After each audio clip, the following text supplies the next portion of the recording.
because we're going to be talking about one of my favorite things in the whole wide world. This boy right here, KYLO REN. KYLO, your homeboy. He's my homeboy. I'm a KYLO REN stan. More Ben Solo than KYLO REN. I love the. I'm digging that they're bringing the helmet back. I was kind of upset that they gluing smashed it together with some red goo. Yeah, the best goo. That's what keeps all the dark forces inside. Right. But yeah, I was bummed. Right? I was bummed that he smashed it. So I'm happy to see it making a return. Yeah, it makes it more intimidating, I think. Yeah. Yeah. Well, as a fan of his face, I'm glad he smashed it, and I hope it doesn't last long in the next film.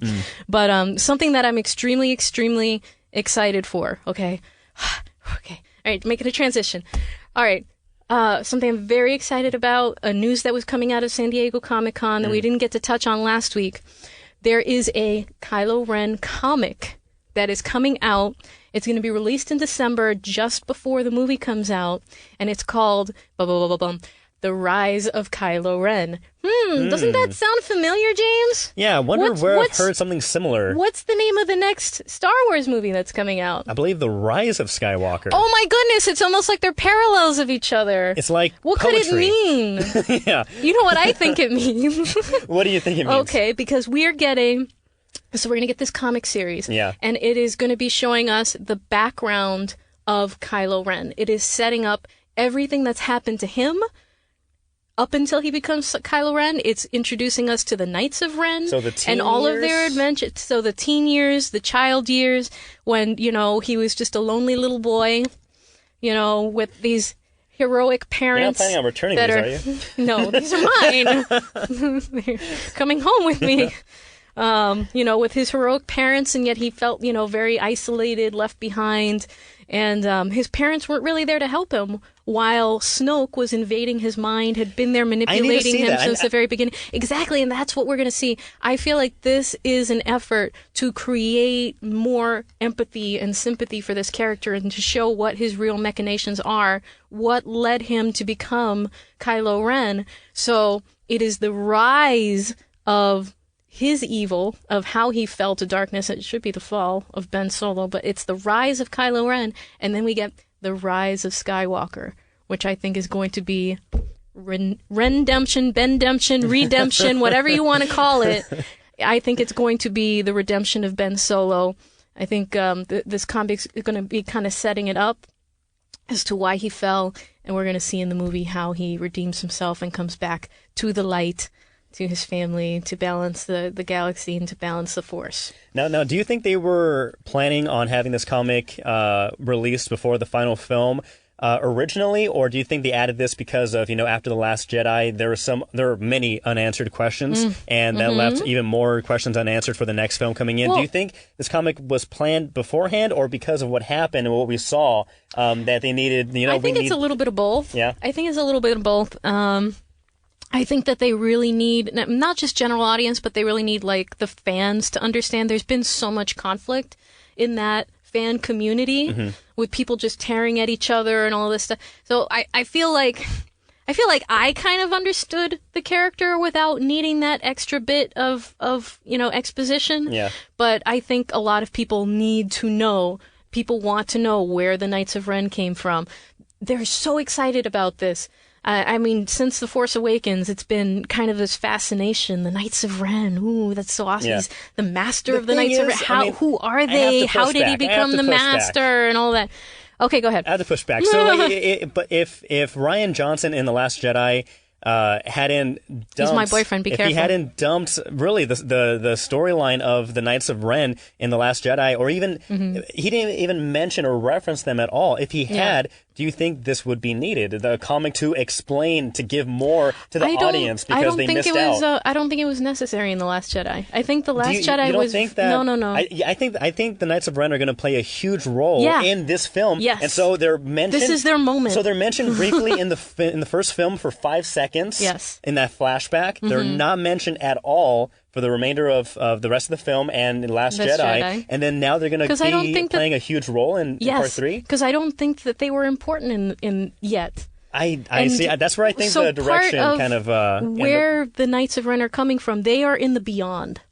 And we're gonna get that in the comics. So maybe that could have been mentioned. Theory, right? This is no. They are in the beyond. They are not there. Okay. So they weren't present for The Last Jedi. The Knights of Ren. Clearly they weren't. No, but they weren't like even in the same dimension or realm, or they just weren't there. And I really feel like the Last Jedi, the heart and soul of that film is exploring that connection between Rey and Kylo, and the light and the dark, and how the Force can find balance. You know, the are they, aren't they going to team up, and are they going to find the way forward, you know, together, and all of that stuff. And I think that's kind of the heart and soul and the meat of the movie, and they didn't want to subtract from that. And that's my take. That's my take on that. But I feel like now they are important. Now the Knights of Ren are going to be very important to the plot of the next movie. They're coming back from the beyond. This is all from little leaks here and there, but not even so much leak as things that have kind of been established up until now. And there's just so many interesting things. I don't know what J.J. Abrams is going to do with it. But I think one of the major themes throughout all of Star Wars has always been redemption, has been family, has been love.